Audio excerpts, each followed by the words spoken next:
What's up, everybody? My name is True. Welcome to Green Room Radio. I am here with my homie, Anthony Deo. What's goody? We got little Rach in the house. What's going on? And, of course, we got a very special guest. We got the almighty M80 in the house. Thank you. Proud to be here. What's good, M80? Appreciate it. Welcome to the show. Coming in here Little with Race, that's a pretty sweet name. Yeah. Isn't everybody little something? I mean, M80's pretty I dope. don't know if I still own the trademark, but I had it for a few years for Young Lil. I was dead set that some Right. rapper was going to name themselves Young Lil, and they were going to blow up, and I'd Young cash Lil. in. Young It Lil. might be Young me. And then you got a guest here. Who's your guest? I see. My man DZ, this is his second time ever in America. Yes, sir. Pretty cool. The first time was just Wow. a few weeks ago. Oh, Welcome. First time in America, gets off the plane and goes to the Grammys. oh, wow. All right. I'm like, you're gonna need a suit. He's like, I put one out for him. He's like, I'll go get one. We bought him like an hour before we headed to the Grammys. Yes. Where are you from originally? Australia. Australia. Australia. That was Proof. Rest in peace, Proof. That was his favorite Me and place. Ray have been to Australia like 3-4 times in the past year Right. to work on DZ's project, and I got one of your friends on the album. Which one of them? His name's Marshall. Woo! Okay. How did you manage that one? Well, you know, That had to be the toughest. I've had a helping hand in every one of the Crooked Eye albums, and we made that call to Crook, and Crook's going to executive produce the album. I'm A&R in the record, so Right. you know, we got that joint. We're shooting a video for it on the 8th. For of all the March. people that don't know, can you tell people that are at home just what an A&R is? A&R stands for Artists and Repertoire. Traditionally, when record labels came into existence, an A&R was a position at the record label, and their job is to go find the talent. So they find the talent, and they're like, I work for Def Jam, I'm an A&R, I work for Interscope, whatever it may be. Bring the talent to the attentions of the executives to see if it passes their litmus test. Like, do they have the buzz report? Do they have the hype report? Now with social media, do they have the numbers? Do they have the monthly listener count? There's so many factors that go into this. Right. In the 90s, it was like, I'm the A&R. I think you're really talented. I'm bringing you. This is pre-streaming, pre-digital, everything, you know? So like literally you could get It's all signed off of word. talent. Right. Yeah. And that's why the golden era is the best era of music. Right. Yeah. Right. The Right. most right. talented artists of all time came out in this era. Now, you know, I don't work for a record label. I own my own company. It's an A&R firm. So you got this pie chart. There's Do 100 you have to pass a drug test to work there? I'm just asking for some of my homies. at Holy that- Toledo Productions? Yeah. No, do drugs. Okay. We encourage it. Lawyers love their drugs. Indeed. So like 85 to 90% of the time, an artist hires me. And there's about 12 things I do as an A&R. And I also have my law degree, so I do A&R administration. The main Where are you three, from? I know you said Indiana. Toledo, Oh, Ohio. I was gonna say you sound like a New Yorker. You are. I lived there for a couple years. Yeah. But my company is called Holy Toledo Productions. It's based off Toledo, Ohio. It's the second most miserable city in America. And I think I'm Detroit sorry. was one. So, you know, we got that Right on there, y'all. Flint. Sorry to you, True. So the artist hires me, and I construct the album, I do the legal, I shop the record or distribution deal. Those are the main three things. That's the bulk. After that, I serve as a liaison between artist and label to work, you know, the accountings, the contract reviews, the licensing, accountings, tour booking management, PR coordination, radio coordination, all the things that, like, you know, the label needs assist for, but I have the better rapport with the artist, and chances are I also have the better rapport with the label, so I'm like the middle guy. Yep. The 10% or 15% of times, a label will hire me. And they hire me when they've signed an artist that is buzzing. They just want to get them off the board. Like, they're not ready to release them and launch them, but, like, we want them. So I will be in a position to develop that artist, to start making these records, get them where they need to be. So when I go into a label meeting, what do you got for us? Okay, that shit's hot. We're going to roll with it now. Okay. And what development looks like? Like development. What does development looks like? Like, Developing is, like, for instance, we know we're almost done with his album, okay? But because we're in a different game now where everything's mathematics, like, we can't make a $50,000 album and expect to make 100 G's if he has 5,000 Instagram people, right? Because outside of what you can spend on marketing and stuff, you're playing a numbers game. The whole thing with Nipsey Hussle, like, hey, I have 1 million Twitter followers, but I can only sell records to 10% of my base. Focus on that 10%. Sell whatever you need to sell, whatever price point, focus on them. Then the rest will come. Therefore, to get the development part in, we essentially, if he records consistently, we have like 7 or 8 EPs. So let's drop a project every 30, 60, 90 days, whatever it might be, you know, have at least a video for one thing, have reels, have shorts, do some interviews, and build you that way. PR, you don't have to go crazy for. Maybe like $3,000 here, $5,000 there. It's about the videos. It's about keeping the content alive. Having the social media managed, and that's how you build the person. Do you think a lot of people fake their social media? Tons, and that's another thing. People, when they would buy streams, when they would buy views, when they buy followers, they think that's what a label. Look at this guy has 1 million followers. That's not what matters. They're looking at how many people comment on your shit, because if you're taking the time to comment, it means you're like, you care a little bit. Like I scroll all day, and So do I. Right. Comment. and it's so funny. My brother's ex-girlfriend's mom, my dog passed away, No, sorry. and Sorry about I that. thank you. It's actually like one of the worst things ever happened in my life. What was your dog's name? The Hoos. The Hoof. So the Hoos dies. I make a post on Facebook, and my brother's ex-girlfriend's mom wrote, "Congratulations," and I'm like, she didn't read. No, she didn't read the shit, So right. sometimes I'm like Right. double tap some shit. They're like, "Yo, man, you just like this guy's photo. That guy's like a fucking child molester." I'm like, "Whoops." Right. Just Yeah. thought it was a cool photo. Didn't really pay attention to like I got beef with people. But I still follow in line, and if they post something cool, I'm like, all right, Yeah. that's cool. Yeah, like I don't hate you that much. Like that's a fly ass photo, or like that's a cool song, or whatever. Okay. So that's the development phase Okay. in 2024. Okay, let me ask you this though, because I'm feeling that we're in a time now where you don't have a lot of people developing artists. They're like, they're like, yo, unless you got 1 million followers, we don't want to touch you. But it seems like you like, or I don't know if you are, but it sounds like you are in that like. I don't care about any of that. Okay. I'm still, And why don't you care about? because I'm a product of like I came in at the end of the big money. Okay, I love that. Like, so the first album I A&R'd was Wu-Tang Meets the Indie Culture, and I had maybe $4,000 to my name. Wow, how long ago was that? 2005. Okay. Was dropped the single with MF Doom. That's the first song I ever worked on was MF Doom and Rizzo. Rest in peace, MF Doom. Oh wow. As an A&R outside of making M80 albums. So I was M80 albums, meaning you were yeah, you were dude, rapping. I'm in the Guinness Book of World Records as a rapper. Wait, what did you do? I had the longest freestyle in the world, and I did it for charity. So I funded a secondary school in Nigeria. So the record has changed hands 20 times since the record was broken. what But my was the school still record? stands. It was 9 hours. Well, when I broke it, it was 9 hours and 12 minutes. I did 9 hours, 15 minutes, 15 seconds. Now it's like 60 hours. So What? they changed the rules. Like, so my shit was legit freestyle. Big dry erase board. People in the audience. Someone would Freestyle like for hold up a 9 shoe, hours. like rap about the shoe, and at like 10 minutes, like someone throw a magazine on stage, I'd rap the cover to cover, 45 minutes. When Murs did it and did like 24 hours, they called it longevity Murs rap. is from where? Was he with? California.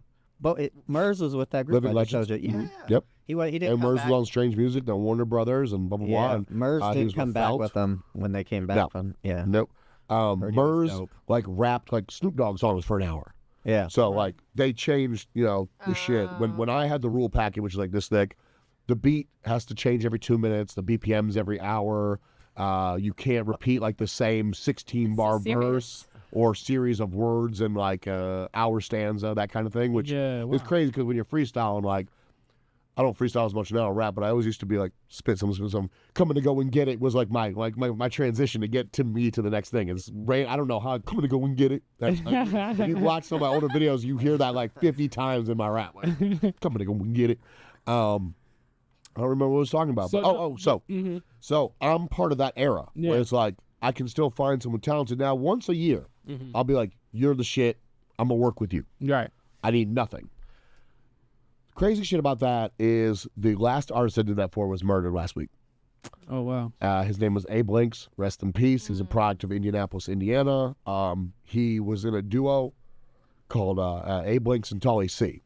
Amazing. And I told these like no one in Indiana told me about these guys, and I lived in Indiana for That's what I was like gonna my say, come up. fucking- Right. Like, that's where I produced all the concerts. I had my first album. I got my first record deal with Baby Grand. I lived there.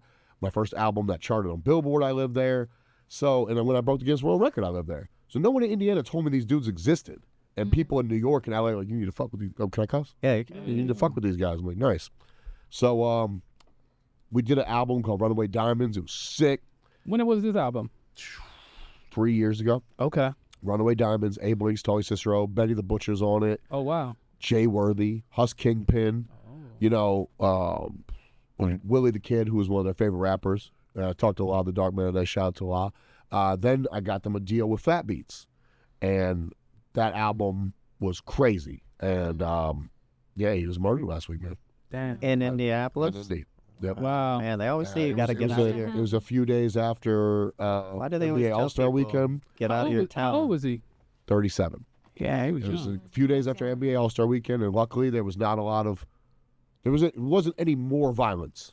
Was during it that was week. it due to the All-Star? No. No. Okay. It was an isolated incident. Yeah. But shit ain't sweet in the world, and Yeah. Well, don't they tell everybody when you start getting a little famous, you're supposed to get out of where you're from? well, You should. yes, but Or have look at security. me, like, so I moved back after law school in 2008, and I stayed till like 2012, 2013, and I left because I didn't want to be the big fish in a little pond anymore. Yeah. But it took me 5 years. To Like, actually move so out. Yeah. these dudes were blown up in the past 3. So by my measure, he still had 2 years to figure it out and move. The craziest shit was I called him a week before, and I was in Indy for All-Star Weekend. I ran into his assistant and told him, he's like, we got to hit M80 and hang out with him. Like, oh, he's busy. Just let him be. But I had, like, their next album mapped out. Like, pick the beats, pick the features, everything. I wanted him to come to LA for a couple weeks to record. And So what happens to that now? Like, where does it? I'll figure it out. Hopefully, it goes to. I'll figure it Does they have family, kids? Yeah. So hopefully that can still be salvaged and Well, it wasn't recorded. wasn't recorded. Oh, Like, it's like I had it, like, laid out. Like, these are the beats that are going to make your album. damn. I picked it out. Like, I've never done that before, but this just fit, in my opinion, for them. How long have you been working with Jared for? I haven't talked to him in a good year and change, Yeah. but I was introduced to him by a guy named Sean Fabios and Salam Rec, Yep. Salam. who's not an M80 fan, which is unfortunate because I'm don't know a huge Salam fan. I'm a Salam fan. Wait, so he likes you, but he doesn't like No. your music? No, he doesn't like me as a person. Does he live? Does he He used to be like my best friend. Sorry. Listen, Wu-Tang Clan had these prototype bongs made, Right. and he happened to come to my house the day they were shipped to me, and we got 2 of them, and I let him have one. Wow. Rizzo got one, and Salam has one. He's like, that never happened. I'm like, I wonder what he did with them. I bet he smoked the reefer. smokes? Yeah. Last I heard about Salam, he was living in Hawaii. I don't know if that's. No, he's in LA. So LA. who's Salam? He was Fred Rex's brother. D12. Fred is also not a fan of mine. Okay. I'm not. Very unfortunate. That is unfortunate with. Like, do you see my nice jacket? How could you not like me? You see How this could jacket? you not like? He doesn't like you because you have the It's longest. clean. You set the Guinness record. I mean, Yeah, shit, I man. don't. Marshall didn't even set a. Guinness I record hate for- that. When I have people at my house that end up not liking me, I'm like, you were in my sanctuary. You dick. Yeah. I hate that shit, man. Dude, it's, you know what? It's that's the music business. I have it now. I tell people I'm an empath. So when somebody's Yeah. mad at me, I'm like, what can I do to make it right? That's the thing with me. Let's just shake hands and walk away. Yes. Hey, cool. Yes. Let's do that. If you don't like me for something I did to you personally, totally get it. Right. And if it's ever brought to my attention, I feel like I wronged you. No qualms with apologizing or trying to do whatever I can do to make it right. Right. That's just part of being an adult, being a man, a professional. Mm-hmm. But I have so many people that don't like me for a shit tons of industry reasons, you know? Oh, it is. Like, all the white Wu-Tang fans Mm-hmm. hate me because I'm essentially living all their dreams. Mm. I want to be part of Wu-Tang. I want to, but here I am that actually, like, made it happen. I recently got called a jealous people. culture vulture, and I was like, Oh, yeah. that's a weird thing. listen, That's a weird thing. call me. To escape the culture vulture shit, because that was so prevalent in my come up, that's why I broke the Guinness World Record and funded the school in Nigeria. Like, what have you done to build onto hip hop? Mm-hmm. I built this. I funded this school. I say build sometimes like I'm sitting there like brick by brick. I didn't do that. Yeah. All right? Yeah. Like I rapped long enough to raise the money to make the shit go. Right. Yeah. With the Rakim album we've been working on for 3 years and change. So like, as Rakim's soon coming as- with the newer. He's coming with. It's still coming. We did the deal with Fat Beats during COVID, and then the more and more we were making the record, we're like, we need to just give them their money back because we're sitting on some amazing shit. Right. So we gave them the money back. Now we're not going to go shop a new deal this time until the album's done. We're not going to like make a label wait and put their money up and all that stuff. We don't need it. He doesn't need it. I don't need it. But I have a Rakim product dropping in July. That's wow. Now, how old is Rakim? Yeah. Fuck. Rakim got to be what? He's got to be like 60. I'd put like like Cause Jay-Z 50. yeah, maybe like 57. Okay, so he's almost 60. Yeah. So Dre's 57, I think. now you working with Rakim, like why do Rakim want to make this album? I don't think he does. Oh, okay, he does. Oh, okay. But here I am, like, hey man, you got raps? You want to do some of this rap shit? Because that's some. No, so that's the thing. People are like, I wish Rakim would make another album because they don't like seeing legends, icons rest on their laurels. Like, I have my favorite music executives, Right. you know, and I'm not gonna. Well, fuck. I mean, Rick Rubin, Steve LaBelle, Steve Rifkin, Brian Shafton. Like, I idolize these. Hey, people. I was always gonna. I've asked this to a million people. I'm always like, Proof told me a crazy story Go for it. that I won't talk about, but in regards to Steve LaBelle, and I'm always like, who does Steve LaBelle work for? Like he's like the guy who Work for takes the himself. person himself, from point just like A. me, and people hate that shit when you work for you. Okay, because I mean I've been knowing Steve LaBelle, and I mean I'm just gonna throw this out. Proof called him a Fed, and Proof sometimes gets a little fucked up, but I just never understood because I'm like Steve LaBelle was really good at taking people from A and putting them at B. Still is. Yeah, and then I'm like, but then why do they leave him right there and go on? Like he doesn't like prolong with their career. Or maybe he does, and we So don't know okay, that. I mean, I Yeah. can't speak on his business, Yeah. but in mine, when you hire me, it's for one project. Okay. Yeah, Now, okay, some I can artists, see that. some artists, when they're winning, will keep me on as long as they can because why? If it's not broken, don't fix it. Right. Others, well, you were able to negotiate me a deal that had like 3-4 albums. Mm-hmm. So instead of giving you 15, 20,000 of my budget, I could keep it. Like the deal's already in place, but they don't understand. Like when you have me on board, so you're paying me, and you want to do a song with Snoop. So Snoop goes and does an interview. Yo, I want $250,000. Yo, dog, it's M80. I'm on the line with management. Shout out to Kevin. Yo, Kev, man, I got an artist. We got 80 G's cash. Man, it's 170,000 less than what dog wants, but I need it. All right, make it happen. So you pay me 20 grand. I just saved you 170. Right. Did you benefit or not? Yes, you did. 150 G's of your own budget. So that's the point. That there's connections I have. When you that say will- Kev, is that who's Snoop? White boy Kev? They call him? That's my guy. Yeah, he's a cool dude. Indeed, he is. Yeah. Not a douche. No, I Would said never cool switch up on me. dude. No, I know. Oh, yeah. No, not a douche. Would never switch up on me. All right, shout out to Kev. Like I have genuine love for Kev. Like I'm Jewish and he's not, but like on Christmas I'm like bong. He's like, yo, you just sent me a rack. I'm like, yeah, motherfucker, I fuck with you, bro. Yeah. Fucks with your son. I'm getting on your list for sure. Yeah, get on my friends list, man. I'm a good guy. I'm gonna Facebook request you. Hey, Matt, so I have a question. Wait, can I finish the answer on this one? Yeah, I'm so sorry. So my point is, I don't want, like, as an artist, I didn't want to be a one-hit wonder. Right. As an executive, I don't want to be like, I'm the guy that had Loud Records 30 years ago, but you're still in the industry and it's like, all you see is Steve Rifkin headlines with no fucking, who cares? Yeah. When they, like, I met Steve, and Steve just launched All Deaf Digital. Mm-hmm. Here's my resume. I'm a law school graduate, magna cum laude, blah, blah, blah, this, that, and the third. I work with the Wu-Tang Clan, all these people. I want to work for you, and I own my own company. Right. I will work for you for 6 months for free, just to prove, like, this dedication. Send him my resume. No bullshit. You're overqualified for anything I had.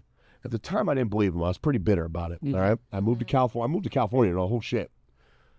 Then, like, a year and a half ago, they relaunched Loud Records, and there was a press release and named, like, the staff. I'm like, yo, he wasn't lying. I'm better than all these people. And I don't say that like dickheadishly because people downplay my importance. People downplay like what I've accomplished and whatnot. Why? The Steve LaBelle thing. Who do you work for? Yeah. Me. Yeah. Me. Right. So when I produce all these concerts with Live Nation, they get mad at me for something. Who are you going to yell at about me? You can just talk to other people about me, but you're not about to talk shit to me. Right. You're not going to fire me. I take the company with me. I take the resources with me. Like you guys came to me to do all this rap shit in the Midwest. I was already doing it. Yeah. I didn't want to go produce a concert at the stadium. I was making more money producing concerts at the bars because you have corporate laws and promoter tax and like commission rates and the whole shit. Right. Like so that's the reason. Okay. So boom, All right. Will Rach, Right. Yeah. bang bang. Okay, cool. So my question is, at what point in time did you realize that the music industry is where you wanted to be? 13, 13. and I can tell you the exact moment. Oh, I don't please. remember the date. Yes. I know I was in Fostoria, Ohio, at my bubby's house, rest in peace, and I had a Source magazine, and in the magazine was Shout out to Benzino. yo. Also, Hey, and that's also me came, clicking the I like picture, but I'm still saying you're. also came at my throat one time. Yeah. I don't remember why, but like some dude in Wu-Tang got us on the phone together, and we had a moment like he did on the Drink Champs about Marshall. Like, you breaking down, like, man, I don't even know you to hate you. this is fucking crazy. Like, why are you talking shit about me? And I remember the post. The post was something about come to my restaurant in Atlanta. And I'm like, it's not in Atlanta. It's in another city in Georgia. Just say that. Like people say, I live in San Francisco. I live in the Bay. I live in San Francisco. But no, you don't. You live in like 40 minutes away. fucking Walnut Creek or something. Just say I live in Walnut Creek. Who cares? Right. I live in San Jose. Whatever. Make your moves. I read an article in the source about the Locks.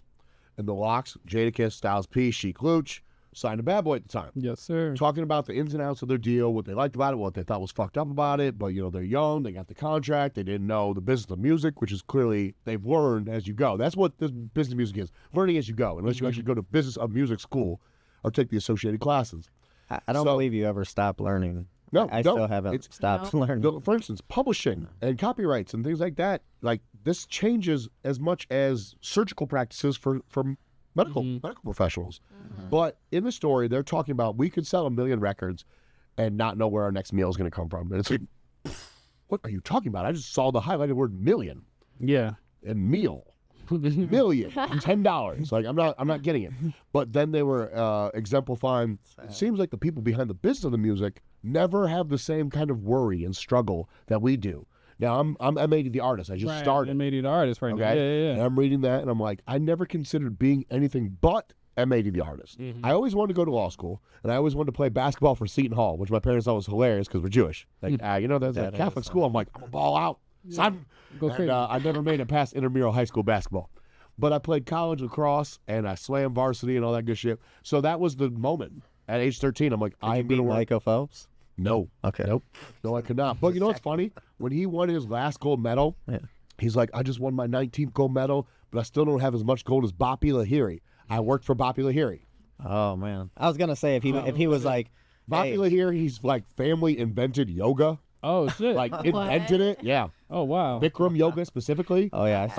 So like, okay, I do business with people all over the world, and I'm 42 years old, so I've come to be like, this country's cool, this country sucks, these people suck, these people are cool.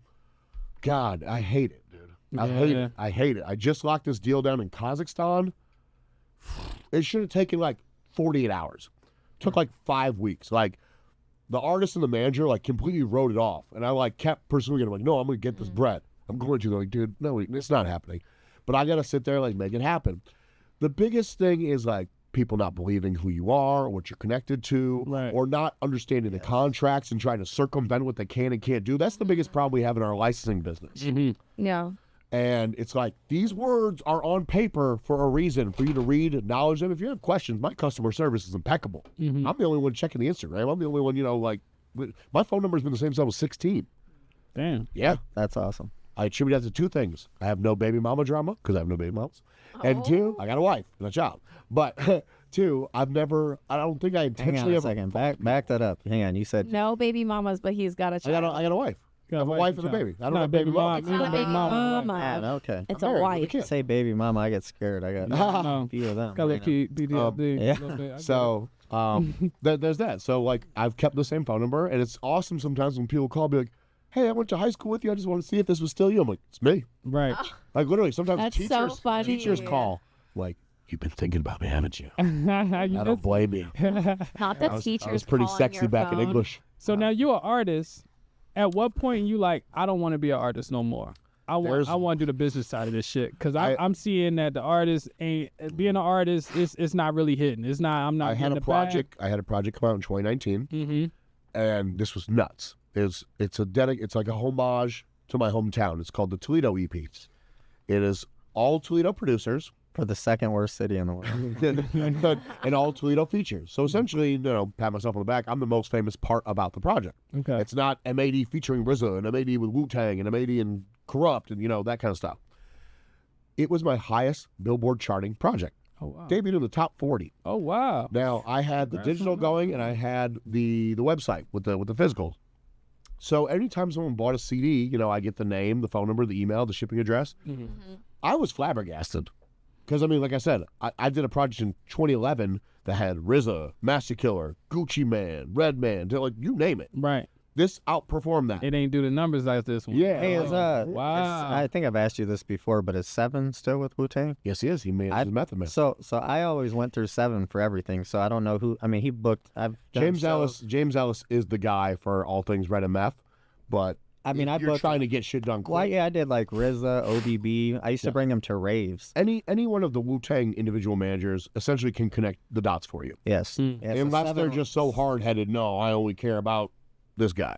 Yeah, and was there I remember this is something really crazy. I had a rave party and I had the Jizza there, and we got raided and they kicked everybody out. I'm wearing Jizza shirt. Yeah, and Jizza was with a fine. guy, Prodigal Son. Yes. Is he still around? Yes, of course. Yeah, well, they were together, and I just remember they were out in the hallway, and they're like, True, what are we supposed to do? And I'm like, I don't know. They evicted all of us. Yeah. Like, we have to evict ourselves. It was a now. rave, you said? It was a rave party. There was With a dude Cooper. from Detroit named, and I'm going to get back to it. Tyrone Manica? No. Nope. Marty Diamond, a.k.a. Marty Laporte, that put meth and all them at raves. Like, I met all these What? Wu-Tang dudes through that guy and Priest. I did. Bad Boy Bill. Back to the Toledo EP. Yeah. So I yeah, was back- calling, Right. literally, like, pick my phone up, call all these people who bought the project. Like, this is M80. Like, no, it's not. I'm like, I swear. Why? Like, I want to thank you, one, for buying my record. Why?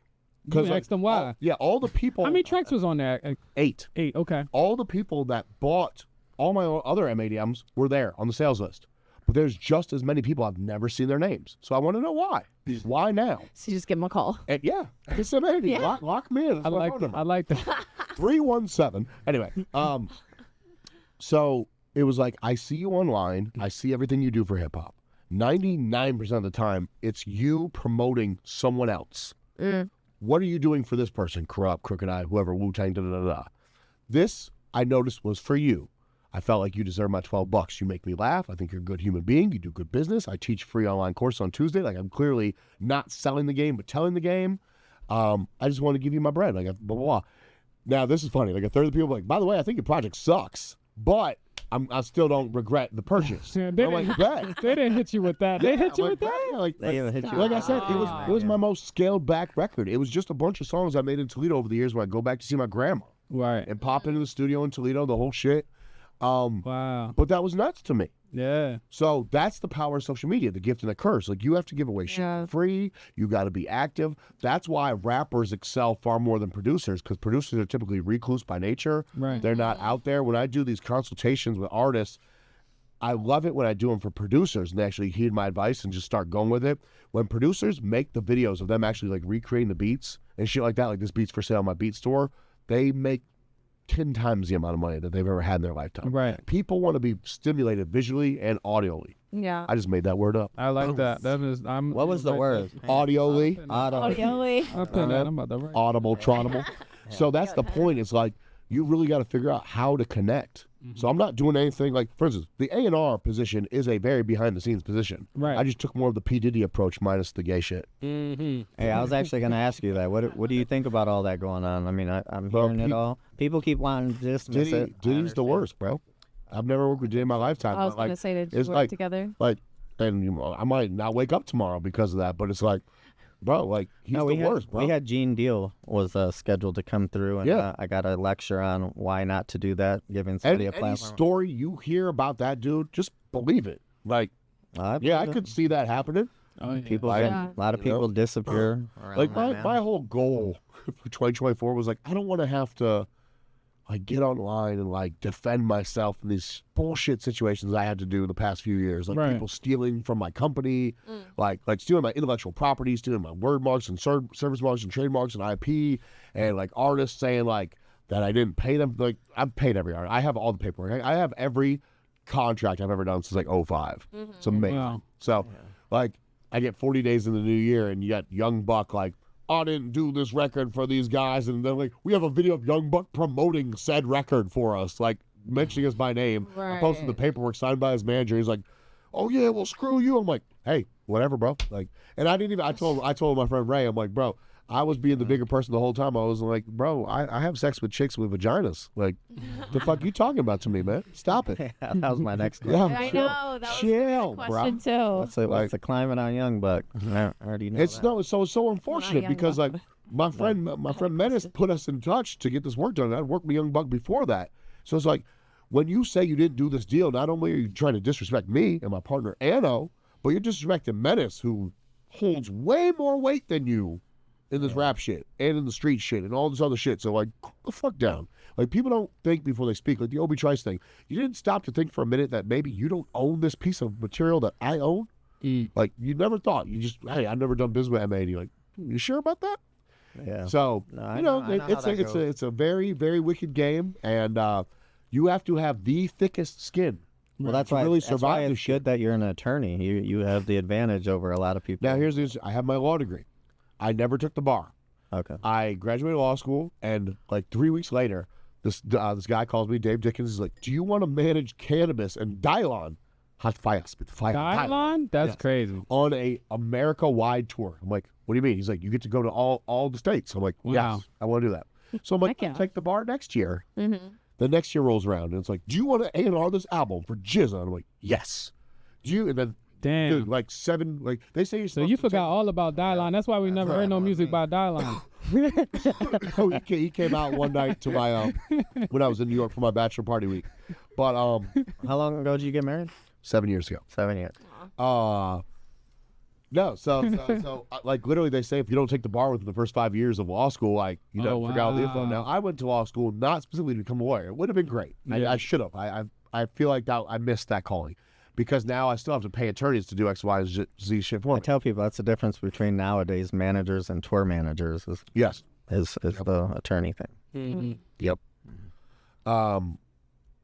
But yeah, You would have passed. Would you have passed the test? They made it easier now, so I probably could pass it now. Like, God, fucking 17 years removed. And this was in Seton I mean, Hall, it's right? not too late. No, I went to JFK Law in San Francisco, California. Oh, okay. It's formerly known as New College of California School of Law. Oh, okay. I graduated I walked in May of 07. I actually finished courses that following November, December.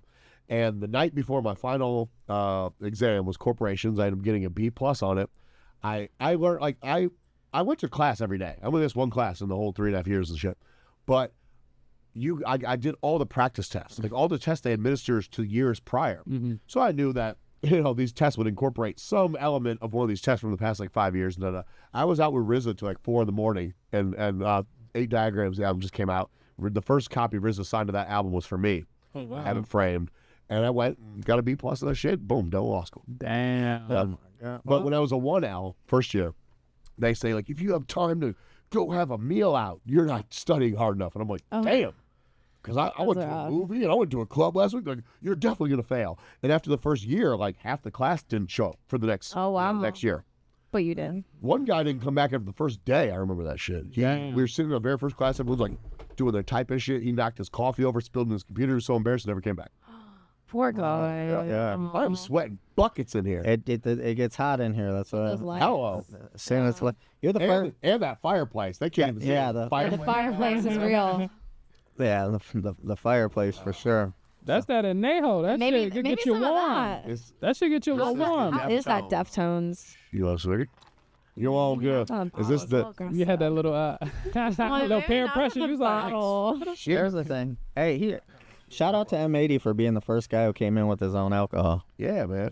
This is special. I mean, we got This- more for you. Like, too. when I got to Dre's the other day, I was drinking a cup of this, and I'm like, sir, before you come in, you got to throw that out. I'm like, I might just sit here for another 20 minutes. They're like, well, we can cancel your reservation. I'm like, fine, I'll throw it away. And I like literally consider like wasting my $2,000 reservation for this cup of that's this. funny. It's so good. I see Deftones now. Please tell me that Deftones drink tequila at least. All these people. I've never hung out with them. I'm like, I'd love to. well, I'm like, I can't buy Rock's tequila because he doesn't drink. Who the rock? Mayweather's now doing champagne. I know he doesn't drink, Ooh. but he talks about it, and I'm like, how do you know? Champagne is so good.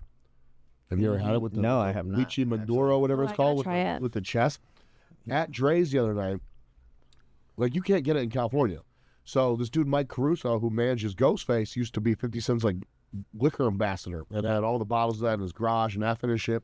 So when I did the album with Ghostface, they gave me a case of it, and I'm like, that's so fucking good.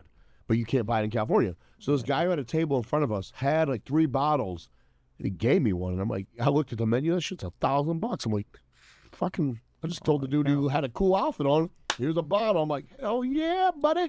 That was pretty proud. Hey, there was a funny story. One of my Arabic friends from Detroit, super loaded. He was at his dream was to meet 50 Cent. Yeah. So he sold his cannabis business for 125 million. Got seated next to 50 at 11. He ordered 6 bottles at Ace of Spades, and 50 Cent came up, and he dumped all his bottles out, and then brought him like 15 of his bottles. Yeah. My friend said he was so drunk, he took 50 Cent's bottles and just dumped them on the floor. He said they were all looking at me like they were gonna kill me, but he's like, I just thought that's what everybody was doing. But he was like, so rich. yeah. He just was like, bop, bop, tis. But he said that was wild. he got his 50 Cent moment off doing that.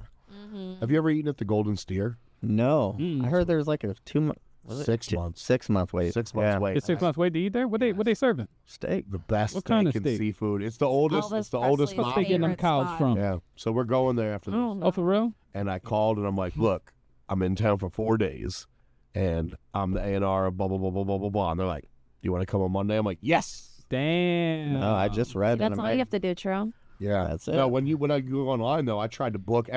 I've been to Vegas like 100 times and tried to book to eat there every time, and never. Wow. Yeah. Calling was the answer. Yeah. So now you're gonna be out here with Wu-Tang when they doing I the was residency. here when they started it in Feb. Okay. How was that? See, it was awesome. 'Cause Yeah?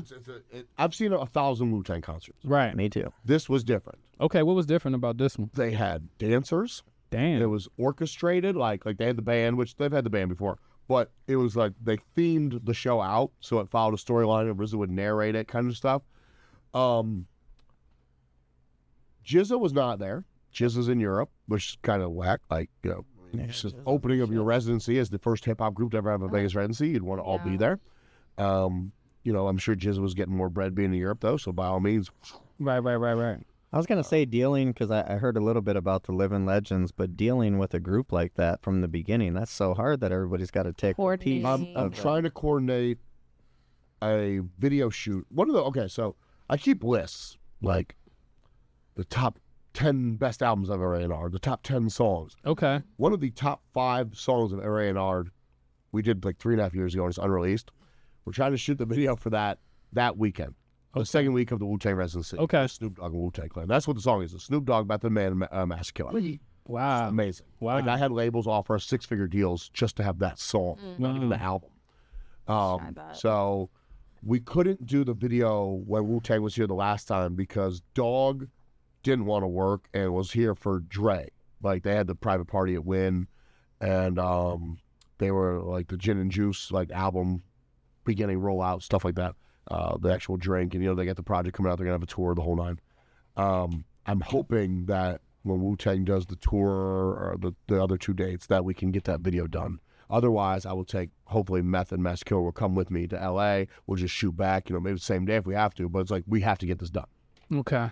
It's the album's ready. We waited all these years to get the right features, and we got everything we wanted for the album except for one artist, which was crazy to me. Yeah. We waited years to get Nas. Wu-Tang Clan and Nas were on tour together. And I'm like, oh, we're good. These dudes are going to be together every day for like 6 months over the course of 2 years. It didn't happen. I'm like, that's crazy. It's people don't understand sometimes when you're on tour, like everything's segregated. Like Yeah. like Luda will be with his people, even Shady Records, 50 Cent will be with his people. That nobody's really intermixing like they think. That people assume that you're. Without even this is nothing to do with money. Who's your favorite Wu-Tang guy just to hang out with on the side? Favorite to hang out with? Just to hang out Good with. question. GZA. GZA. And it's not like we have the most intellectually stimulating conversation because he's a genius and not too shabby. But he's never been bad to me. Yeah. Master Killer, Raekwon, Method Man, because he has like 40 family members that live in Indiana. So the only time I would ever see him is when I bring him for shows. So like his Aunt Linda be like, come to the house sometime for dinner. And like Matt, so like that white guy, he's a good guy. Like Bring it around for the family. yeah. Now, at any given time, half Wu-Tang Clan likes me and half hates me. Okay. So like I work with Corrupt, but I don't go to Dog Pound shows. Because half likes me, half doesn't. It's a 2-man group. Figure it out. Process of deduction. There's the Salam, I think, with Dog Pound. Yeah. So one time, Corrupt's so funny. He's like, hey, man, I told Salam to cut the shit, man. Like, you guys are both cool. You should just be friends. He tells me this. I literally sit him. I'm like, hey, man, how you doing? He's like, go fuck yourself. I'm like, Corrupt, why do you keep lying to me? That was hilarious. I can't even see. What in the Salam shit? is so passive, too. That's wild. I think you just scare them because you're too aggressive. Bro, He's too aggressive. one of the main reasons he doesn't like me literally helped him make money. Like, I don't like people I don't like you because this licensing business. Pros and cons of what I do on the licensing You side. tell people no. No.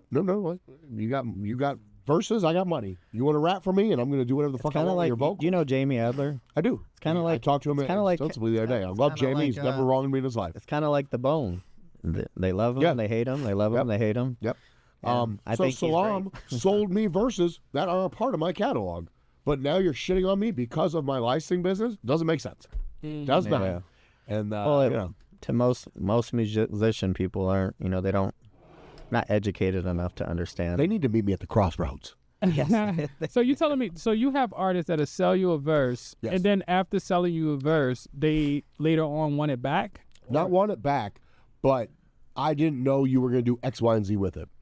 So when I buy a verse in my contracts that I invented and own the intellectual property of, like for instance, I invented this. It's insane to me that I even invented this. It's a production memorandum for producers when they sell exclusive beats to ensure they make the most money during the lifetime of the beat. It's 2 pages long. Sometimes these contracts are 1 page, sometimes they're like 20 pages. I just took the best terms of every production memorandum and put it together in one and made it succinct. And Is that a new word too?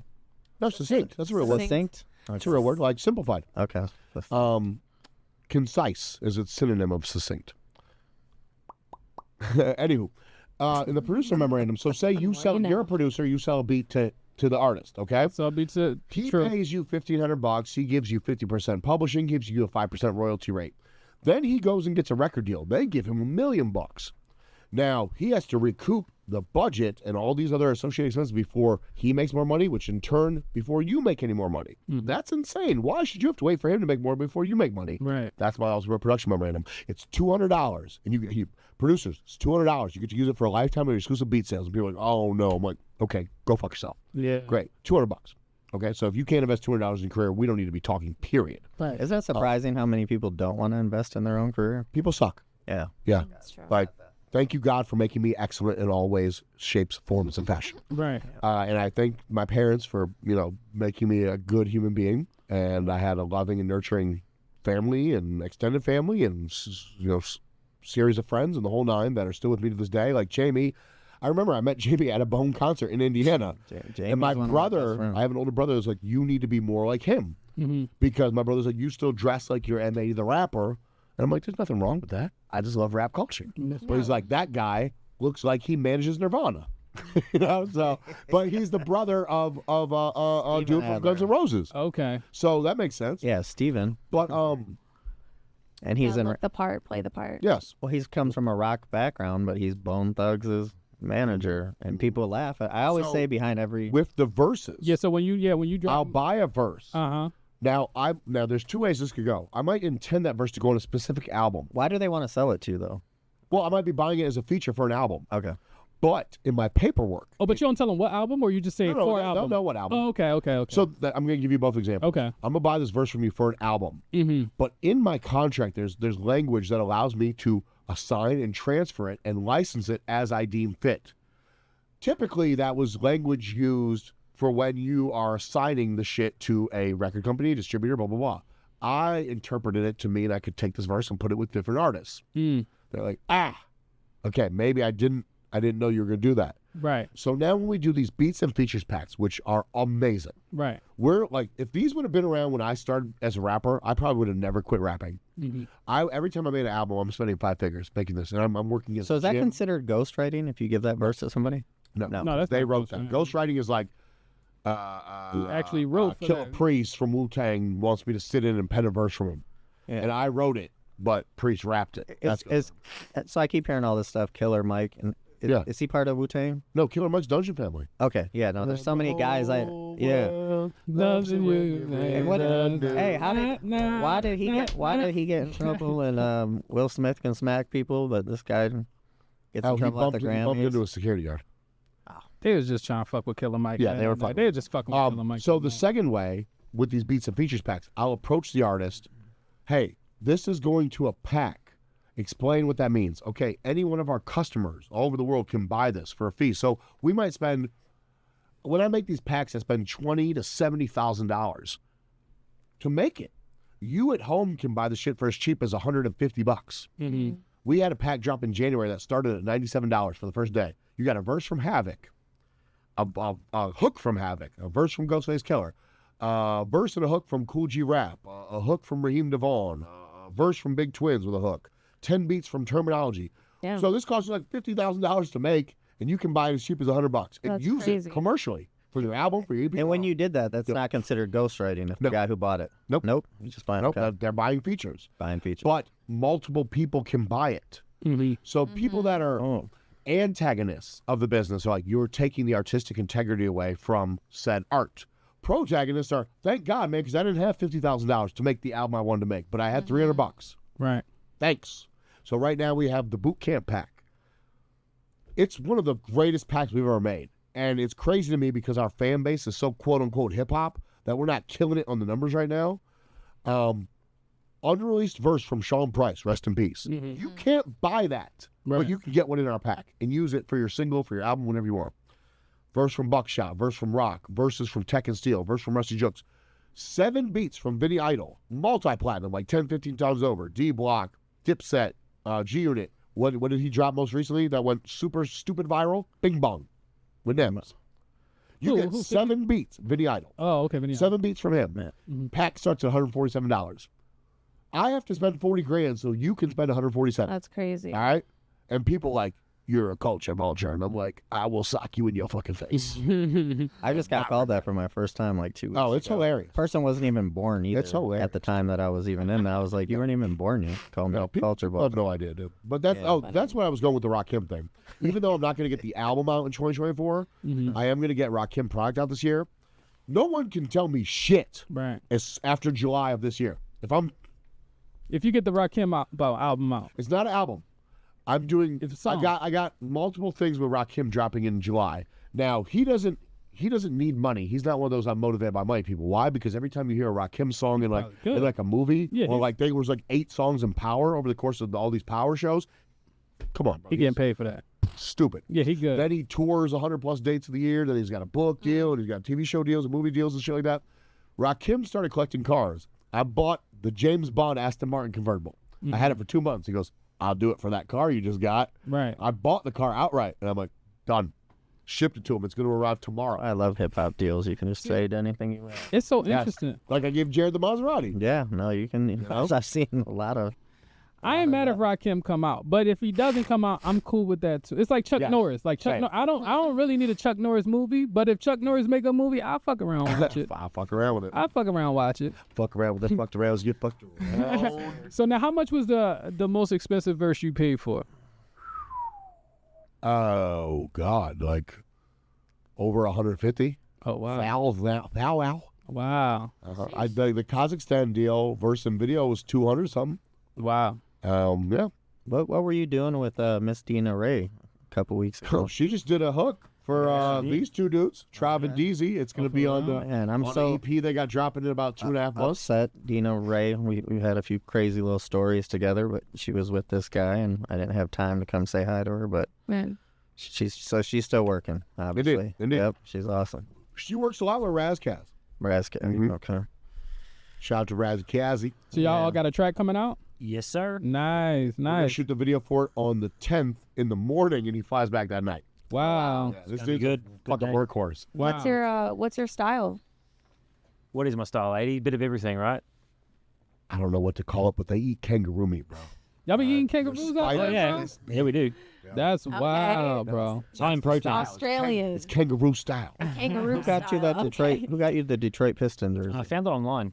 Yeah, he got that dope. himself. But the first, when we flew, Snoop had a tour in Australia, and Snoop's on the album, and they never met before, of course, but I introduced them, and he got the Death Row chain and the whole shit. They got to meet and all Oh, that. wow. But Kev gave me a box of clothes from the store. I brought him, Kev's like, yo, didn't I just give you that hoodie? I'm like, yeah, but it's cooler for him. He's like, all right.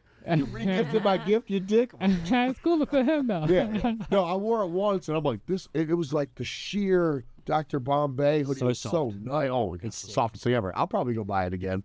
But yeah, it was just dope. That's what's up. So no, like that's the thing. So sometimes when I play his music for Americans, and sorry, I haven't told you this before. Oh. Sometimes they're like, this is shit. But as Americans, we feel that way sometimes when we hear something from the UK for the first time, No, 100%. or France. And that shit So goes I had off to in the tell UK. him- I Yeah. had to tell him you don't understand. This is the shit there. Mm-hmm.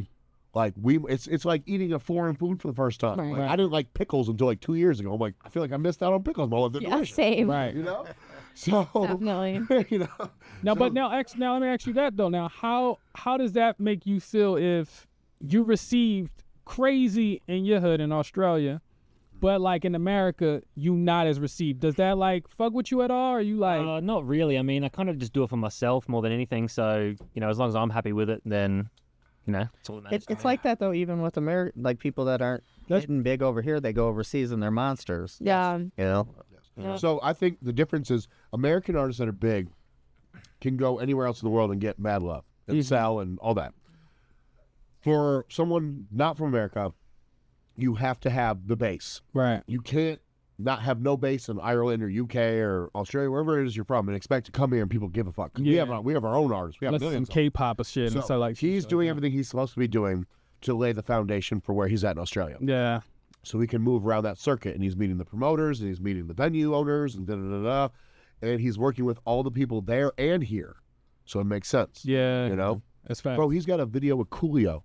That's crazy. Wow. Shout out to Coolio. R.I.P. to Coolio. Right? Mm-hmm. Damn, that's crazy. I He's was- got a joint with Jay Dilla with Proof on the intro and hook, dog. Oh, Jay Dilla. That's crazy, bro. Like, yo, Yeah. I'm telling you, so it's like, that's the development shit. Mhm. That song's not even on the album. The Mhm. Coolio song's not even on the album. It's part of the building blocks. Right. Working with what we have to make you go where you need to go. Mm-hmm. People are so afraid of the work. I had an artist in Toledo.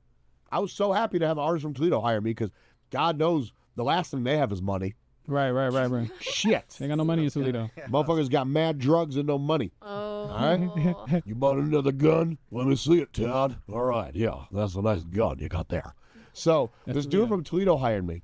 He's like, I want to drop something before the end of the year. So last year in December, we put out an EP just to, wet the people's whistle. I'm coming. I got shit coming.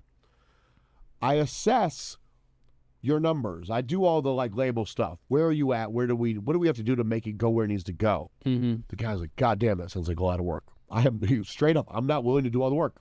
Keep the money. Fuck it. This isn't for me. I'm too old to do all this shit. The guy was like almost 50, so I got it. If you're in the early to mid 20s to mid 35 and you're just thinking like, hey, I'm going to start taking this seriously, you still have a fighting chance. Right. Over 35, you better have some bread. Mm. Yeah. All right? Because you're fighting against the current. Yeah. Okay? That's what it is. People will not tell you what it is. Mm-hmm. I'm not taking it like, for instance, you can't just call me and be like, I want to hire you to A&R my album. I got 15 grand for you. I have 50 grand for you, whatever. I won't take it. We start with the $500 consultation. I send you a pre-Q&A. You fill it out. You send it back to me. We do the consultation. I assess if I even want to work with you. Do you Whether I think you're put talented. any weird shit on that questionnaire just No, to see? standard questions. All right. Past press history, like do you own your shit? Copyrights, the whole nine. What's a weird question, True? What's a weird, what would be a weird question on that list? He likes those weird questions. Talking M80, it's Talking M80. I That's some weird shit in there, right? What's your favorite M80M? They all suck. Fuck you, guy. No, I'm like, I'm still baffled over this voice. the Guinness World. You ever had a McChicken and a McDouble and put it together into one large sandwich? I had. Oh my gosh. This is OnlyFans boy. When is Like, the wow. when is the McRib? Rated coming back? R. Rated R. Take that bottle, fella. What is going on? There's no weird questions, but we have to start there. Okay. Because you can't, one time ever in my life, this guy's like, I have to have you work my album. And I'm like, let me see here the material. I'm like, you are horrible. And he's like, I will pay you 3 times your rate. And I'm like, I'm in. Okay, wow. I mean, Alright, it's so like 09. I'm Right. like, I'm in, but I've never done that And since. you're going to try your best. oh, I taught this guy how to rap. Okay. And I do that a lot. So it was not like everyone can learn, bro. Even I will sit there in the studio session, like some major artists. Hey man, I think you could do this better. How dare you tell me? I'm me. Right. Others, you're right. I'm gonna go redo that take. So you get both sides of the coin. yeah, people So, not willing to learn. I love when the independent artists are at least receiving of the knowledge. I'm not trying to fucking stunt on you, bro. Right. You hired me to work for you. You could tell me to go fuck myself and I'm done. Like Right. that's that. Like, I'm not better than you when I'm your employee, essentially. You're my employer. So when I tell you this is how you can better yourself, please know it's coming from a place of love. Not Diddy style. Oh, yeah. M80 style. Boys. All right. That's my, like, kind of quasi M80 style. That's like Ken Kniff from Connecticut. That's Back when Mark Wahlberg was Marky Mark. Yeah. This is how we used to make the party start. We used to fix it with Bacardi Dark. I can't. Hey. 6 gin, you could hardly talk. Yeah, boy. He gave me a bottle of tequila, but I'm like, Mark Wahlberg, you don't even understand. So you drank this, how good this is. I got 3 more bottles at home. See, I would try it if you were. I know. Sorry. No, it's okay. No, I'm sorry. She's vegan. Is it vegan? Shut up. No. Who make Deftones? What? That's- The company that made this is Abriojos, which Is is this real tequila? really good, really smooth. I believe that means amber eyes in Spanish. Am I Mexican guys? Yes, amber eyes. Abriojos. So that's that. Come on, Isaac. See, I feel like in my career, Yeah. my capacity has shrank. So I feel like if I was dealing with someone like you, I would quickly sign the thing. Like, I just want to stop this. You give me anxiety, but you're right on Give the me point. anxiety.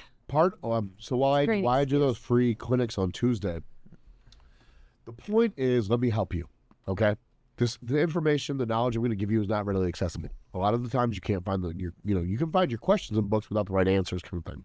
Let me impart my wisdom upon you. I do it for free, and on average, by the time I finish the call, within that first hour, I make $1,500. Sometimes as much as $7,000 in an hour after I finish the free 1-hour clinic of me talking. People want to hire me to broker a feature, to review a contract, to draft a contract, to sit in on a label meeting for them as like counsel, whatever it is. But if I charge people to listen to me talk, you're not coming. And therefore, if you're not coming, this motherfucker's calling me damn Leno and I'm fucking doing the interview, asshole. I'd rather give the game away for free, bro. Pay me later kind of shit. Right. Maybe when you know you need me for something. I've done that a lot. That's a tough road to follow because I've done that a lot. I've donated time. I consider it to people, and they don't, I think, realize. Do you know That was who's money. amazing? Yeah. Yeah. Do you know who's amazing? Who? Jamila, the inventor of Hype Magazine. Oh yeah, she is. Hey, I keep thinking about her. Hey, there you are. What do you do, Jamila? You said, what do you do when you're going through your phone contacts? What do you call that? Oh, when I go flow. Tell me when to go. You said when you hit them up to why they. Oh, when I hit them up and Rim the villain. Well, no, you want to know why they reached out to you in the first place. What is that called? You had a word for it. Yo, we killed it, Jamila. We are 2 of the greatest things to ever come from Indiana other than Larry Bird Yeah, I was gonna say you can't. and Andrew Barber. You know, Andrew Barber is a product of Indiana. What about Reggie Miller? He's a dick. Is he from Indiana? too? Super dick, bro. I don't know if he's from Super, it. Reggie Miller. He made the face Reggie look like Miller, if you ever saw him in public, would pretend he was on his phone and he'd be talking to nobody. He just didn't want to be bothered. He's one of those guys. I know Mike Epps from Indiana too. We did the Rakim show with Epps. Oh, for real? Bro, salute to Mike because Rakim showed up like an hour and a half late, and Mike had to go out there and like just sporadically tell random jokes. He got that shit. He were could like that crowd kind of hit with. or miss Yeah. because he was like kind of sweating bullets because Rakim doesn't fly, Mm-hmm. so he's driving. Rakim don't fly. He's Man. like Old as KRS hell, One. man. KRS One will get on a Biz- boat. That's like that's my grandma. My grandma I same don't think way. I don't think Busy Bone. They're old. My mom's the same way too. That's crazy. flying to You started flying. last couple of For real? Damn, Jay. years been across country. Meet me at the crossroads. Yeah, You Busy will Bone one know time that. came from Seattle to South No, Florida. You know what's funny? I have that giant diamond Wu-Tang piece, and I had this Breitling made on my 30th birthday, and it was from a jeweler in San Antonio, Texas. To make sure he was legit, I flew from Indiana to San Antonio and like oversaw the operation and paid him and shit. He's like, "Man, I respect you, man. Busy Bone hit me up. Said he was going on tour with Bone and asked me to do all this shit for him for free." And I'm like, "Man, this guy M80 is coming to cash me out. You bigger than M80. If he can pay me, you can afford it." And I'm like, I never forgot that because I'm like, damn, Skippy. You didn't check in with Mob Ties, did you, when you were out there? I did not. Okay, But good for you. Good for you. we all know the no. Yeah. And I wasn't there long enough to require a check-in. Yeah. I mean, do you believe in those going around? It's not necessary for me. As far as levels of fame go, I explain this to people. I'm in like the gray area of fame. Right. People care and they don't care. Right. Yeah. You know, I'm not M80 the rapper famous. Like I can differentiate my fame as a A&R executive versus the artist. And like when I do my fiscals at the end of the year, I call it. I update my fiscals every day.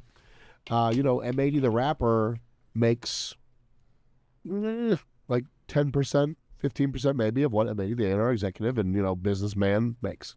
Right. So I'm not equating my fame because I have gold and platinum plaques with fucking ASAP and NLE Choppa and Wu-Tang and Tech Nine and E40 and blah, blah, blah, blah, and DMX, whatever, and Eminem to me being famous as an artist. That's crazy. Right. That's not my fame. That's their fame that I happen to be a part of. So I understand the difference, and a lot of people can't differentiate the two. So that's what makes me more approachable. You might come 90% of the time if someone comes up to me, it's not because that, yo, man, that verse you spit on the Almighty album. When that happens, I'm like super geeked. I'm like, damn, this bitch will really fuck with me. Yeah, you fucking with me. But when someone comes up to thank me for like an album I A&R for Wu-Tang or DMX or whatever, yeah, man, I'll stop and talk to you all you want because like I don't have to roll with security and shit. Like DMX's security guards out here, and like he's like, anytime you need me, I'm here for you. And I got that shit in LA, and I got that shit in India. Wherever I go, it's there if I need it. Yeah. I just don't feel like I need it, and I'm not 6'9". Right. I'm not. Who would you be more afraid of? And I guess this would be in all their primes. Big U, Suge Knight, or Trick Trick.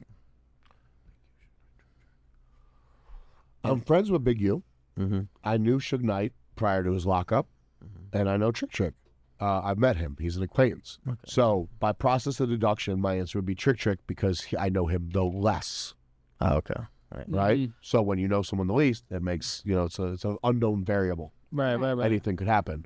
I do enough business with Big U and them to know that I can make the call if need be.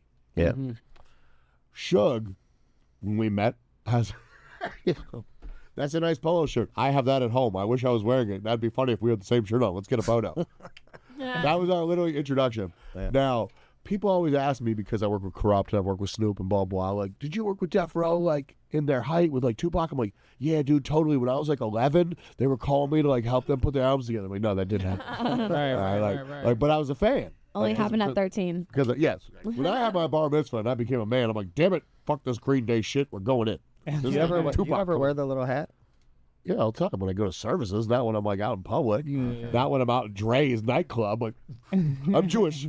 Hello, I have buddies. Oh yeah. Yes, I have shiny watch. How come all the Jewish people they got the music and movies on lock? I think it's because like when you asked me like, did you know you wanted to be this? I think it's because a lot of Jews have that mentality.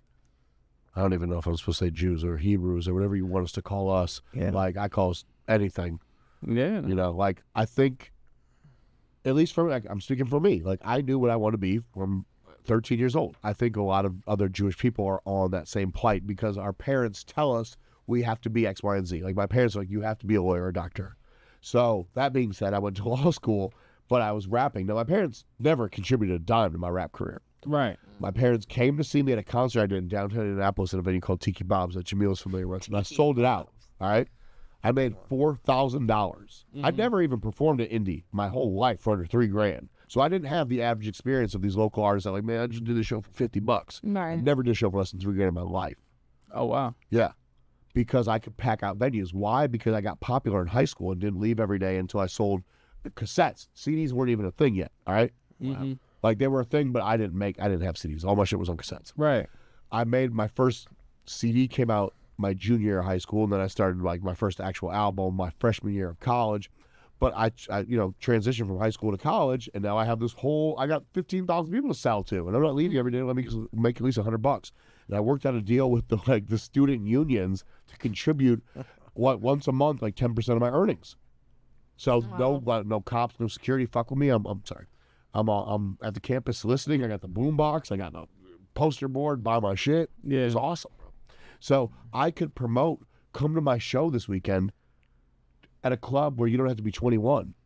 And all the college campus kids that have nothing to do other than study and like fucking watch movies and smoke dope and shit. Like, I'll go to the rap show. Go to the show. I was the shit, man. Right. So that's why I tell people, it was like I'm not saying I'm the greatest thing that ever happened to Indiana, even though we are. Jamila, when you had him in Hype magazine, was it M80 the rapper? Or? Yeah. I had a cover mention. The rapper ain't been in. Yep. My rapper cover was kind of like Ray and Ghost, only built for Cuban Links with me and my man Nino Gray when we did the Homegrown Internationally Known album.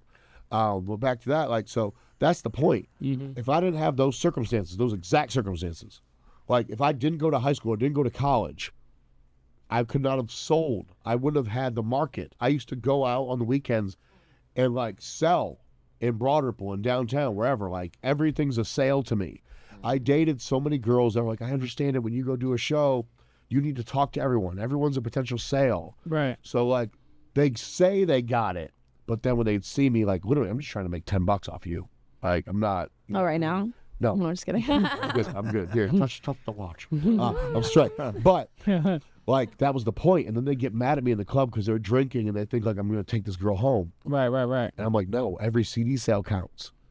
Because this is before, like I'm not sitting at the club with like sound scanning my shit. Right. I know that $10 came into my pocket, $5, whatever it might be. That was the point. And when I met my wife, there was like this unicorn test that was popular on Instagram. They're like, dude, you found a unicorn. Because she like, my wife works in movies, I work in music. We have demanding schedules. We don't fucking drill each other. We get it. Like, Are you guys in the Illuminati? Nope. I am the president, however. I am the leader of the Rolling Oaks. I'm the leader of the Rolling Oaks of Sherman Gang, and I'm the president of the Juminati. Illuminati. Yeah. Juminati. You can come, bro. Do you believe in the Illuminati? Just a little bit? course. Without? Okay. Not a little bit. I believe in it. Yeah. Oh, yeah. My neighbor goes to Eyes Wide Shut parties. I'm like, yo, instead of fucking dudes, why don't you bring all the drugs home? Yeah, something Do that better. shit. And see if you can grab some of that cash they be throwing around. Dudes be spending like 10 G's to go to those parties, bro. I know. Yeah. I know. That's crazy. So you can like randomly fuck chicks with a mask on and be like, haha, I got you pregnant. I'm out of here. I know all that shit's real. Like, Yeah. you seen that movie Eyes Wide Shut? That's real. Actually, no. Yeah. Watch it. It's wild. Yeah, that's Eyes a good wide thing. shut. With Tom Cruise. With Tom Cruise. All right, well, I want to watch it tonight. Yeah, no, it's What'd you great. say? I said, when you watch it, you going to come back tomorrow looking great. Oh. She gonna come back. I'll call Yeah. True in the middle of the night. I'm Hey, having a little Rach. nightmare. Twitch Rach, and can I ask shit. you a question? Yes. What's your favorite rap song? My favorite rap song. Oh, shit, of all time. Yes. One. Oh. I have okay, one. Do you guys have one? Favorite I rap like song? the, what is that? Not the Notorious Thugs. No, what is that one? By Biggie and Bone. Yeah. Yeah, that's a good That one. was one of my favorites. Man. That's I can't. My favorite song of all time is Shadowboxing by Jizza and Method Man. But like old school, Hey, what's obviously. on this list here? Yeah, I keep looking There's at a that whole too. shitload of questions that you haven't asked. All right, well, you want me to ask the first one? I'm like, You did ask the first one. No, I asked the second one. Oh, you can ask. Gotta come. Should we do it? You're saying no? What's the next one? Okay. The third one. Okay. All right, this is the last one. Ooh. I'm seasoned by my green like paper. Okay. So I was like reading about you online and I saw that you're in the NFT space. I was. What? I mean, it's just, by the way, that shit's making a comeback. It's coming Okay. back. Like, we're getting those calls. Man convinced me about how that's where music's going. Yeah. They're gonna sell an NFT, and that's how they're gonna. So at one point in time when you were in that space, how did you navigate incorporating them into your existing contracts and your licensing agreements? Awesome question. Thank you. Clap. That's a fucking fantastic question. Shout out So, to Jay. people want a license. People want a license. to say that was over Middle Reach. Yeah, it's awesome. Hey, I do People- give good questions though. People want to, like, can I buy this verse from you from your license catalog and put it into an NFT space? The answer is no. Why is the answer no? Because at the time I contracted this you're artist Jewish. for this, this artist for this verse, NFTs weren't a thing. Yeah. There's nowhere in this contract that mentions anything about NFTs. It has to be in the paperwork expressly written for it to be a thing. Can't just assume it's gonna like that's why like De La Soul fought with Tommy Boy. You can't just put our music on streaming services. Streaming wasn't a thing. We have to renegotiate for you to do this. More artists should have done that, and they didn't. Right. So now, if you want a verse and you want to own the verse and you want to do something in the NFT space with it, that has to be a known variable in the contract. The artist has to agree to it. It has to be signed off on. Why? Because we can't monitor what you sell in that world. Right. And it gets resold and how royalties are divided and the whole shit. I can do a deal with an artist and pay them to do the verse that I can then license and license to other people, give them a flat fee, and ensure they have their publishing percentage. Royalties, we can't do anything about. There's no future royalty. I'm buying the verse outright from you. You will maintain this publishing percentage. That's that. Why? Because anytime someone publishes the song, here's the information for you to register it correctly. Okay, whether you do or don't, we have nothing to do with it. We hope you do it right. But we cannot monitor said royalties as it's transferred from, I transfer from this to this guy, because I might sell you something in June of 2020, and you might drop it in August 2025. You think I'm fucking following up with you to make you like, you're supposed to follow up with us and let us know, but there's that. So that's, for that question, that is the answer. So I can't take the current existing catalog and do a deal with the NFT space. I did a deal with this company called Verse Books that wanted to license the catalog for people to then buy it with cryptocurrency. Now, that's a different thing. Wow. There's nothing in the contract that says anything about how you can pay or not pay for the music. Gotcha. Okay? I don't care. I wanted to get paid in cash. Whether you trade a verse from fucking Future for Bitcoin or Ether or fucking your Buddha coin or whatever ball sack, nut sack coin, good for you. Pay me in cash. All right? Cash money spent. Cash money. I like waking up knowing my dollar's worth a dollar. Right. I have friends that invested in Bitcoin when the shit was like $100 and owned Lamborghinis and private islands and yachts and shit. And I have friends that are dead broke because they lost everything. I always wondered. I never got into it. I always wonder. Everybody I talked to on Bitcoin, I pulled money out, and they're like, "Oh, you're so stupid." Well, I pulled out $100,000, and I got taxed 30% on it. Who cares? What did you pull out? Yes. Nothing. and you That's lost why it I all. don't do it, because of taxes. Yeah. I don't do it because with my entertainment LLC, me being here right now is a deduction for me. Don't be sending me a 1099. No, I don't have to. Okay. I don't have to. I keep a production expense report. I'm on Medicaid. There you I'll go. tell you that story later. No, listen, that's the reason there's not a lot of lawsuits in hip hop, because people don't have the financial resources to fight it. Like, we know every artist that was signed to Baby Grand back in the day was robbed. We know this. And a lot of them never excelled to financial freedom. Right. I'm being essentially like, it's funny, I'll say blacklisted, like you said, like people won't take accountability for themselves as artists. Like labels right now and all these companies are attempting to blacklist me because I'm suing Fat Beats. They literally released an album I own the master to without paying me or even asking me. And I told them 6 months beforehand, I own this. And they didn't believe me. They thought I was trying to Suge Knight them. And I'm like, how crazy would that look, me trying to Suge Knight you? Right. I literally, like, this is the most people I've ever hung out with in my life. Right. Like, I'm a pretty keep to myself kind of guy. So then the album, they announced the album, like, rollout. And I'm like, I told you can't drop this. And they thought I was kidding. I signed the contract. And they're like, oh, we didn't believe you. I'm like, you should always believe me. Always. Read the So- contract. Yeah. So I, in the interest of, I have other clients signed to them, and I went for a meeting, a settlement meeting, and it was like, here's the actual amount of money you owe me. I calculated the royalties. Here's the amount of money I've invested in my lawyer, and I want to make sure these next like 7 to 10 albums can come out. And they're not M80 albums. They're like this Wu-Tang album and this fucking whatever, Right. All right, we'll do it. So the settlement agreement, they just wanted to pay me. They're like, we don't want to. You're a headache. Every label or executive that says I'm a headache is because they tried to beat me and couldn't. The righteous record labels, the righteous executives, no, the whole reason I exist is to make the most money for the artist and still give the label a fair shake. I'm like I'm the best of both worlds. Right. I'm not gonna like, oh, this is so good for you and so shit for you. I've tried to find the common ground. So I'm really surprised at Fat Beats. Like, even though I'm suing, I'm like, great company. I did like 20 some hours with them. You just wronged me this one time. They've actually wronged me twice, but so they did not sign the settlement. They were going to give me the money I asked for. It's like, we just don't want to work with you anymore. Right. Give the people their own contracts then. Cut me out of the equation. Don't give me any, I don't want a point. I don't want $1. Give it all to them. Nope. Now they can't settle with me for less than 8 times what they were going to pay me, because now we have to go to trial. And in the contracts they signed, in the addendums, they have to cover my lawyer fees. They have to cover, like, it's you can't teach. Well, you can't teach intelligence. It's whether or not you actually fucking Obtain it. Yeah. it hits. Yeah. Do you feel in the music business, I don't think it's a disservice. Like, I mean, it's not your job when you take on a new artist. Like, you can leave stuff out. You could maybe kick game and say, hey, bro, you better do it like this. But it's not your business to do that. Just like with Abe and Tully, these dudes were so talented. I don't want $1. I told them, pay me when you make $1 million. Like, that's how good these dudes were. They were the West Side Gun and Conway of Indiana.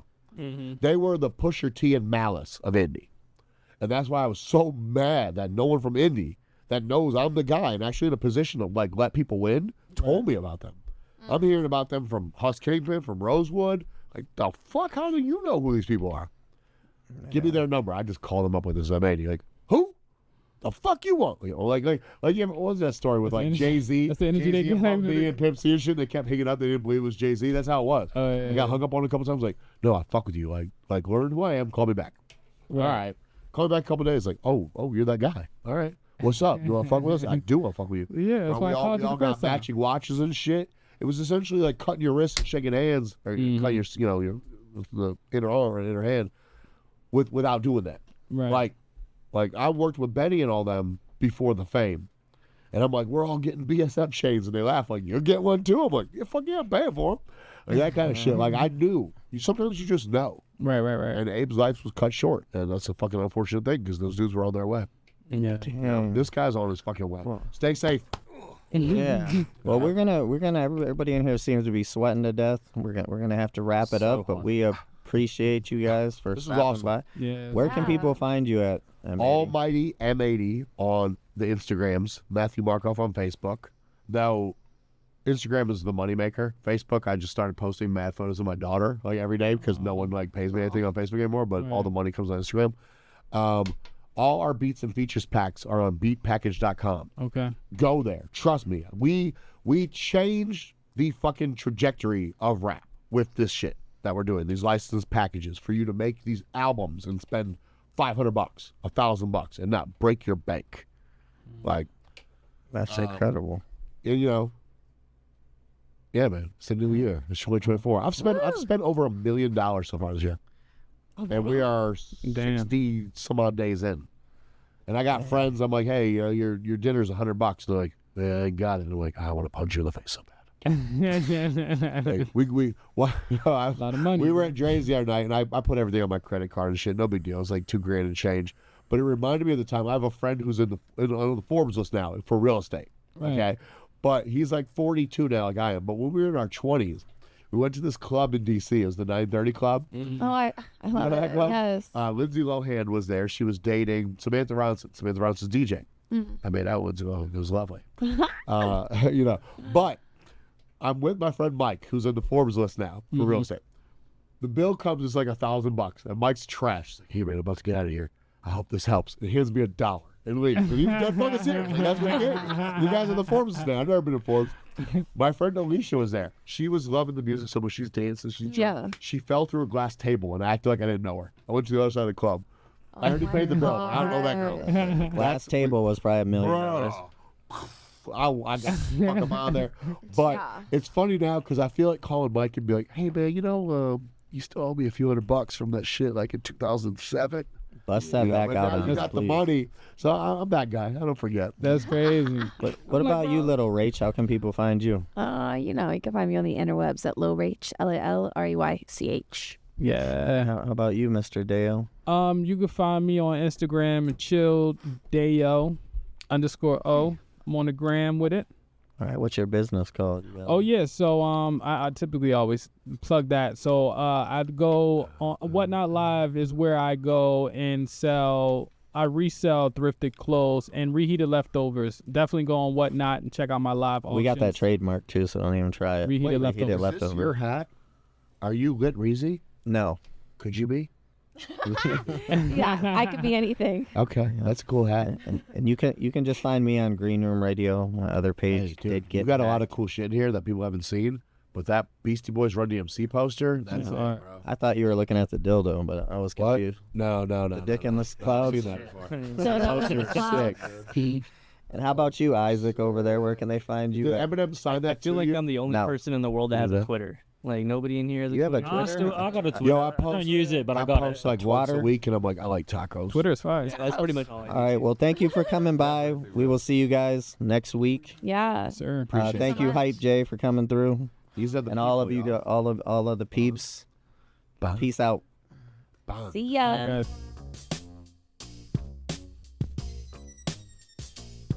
Good.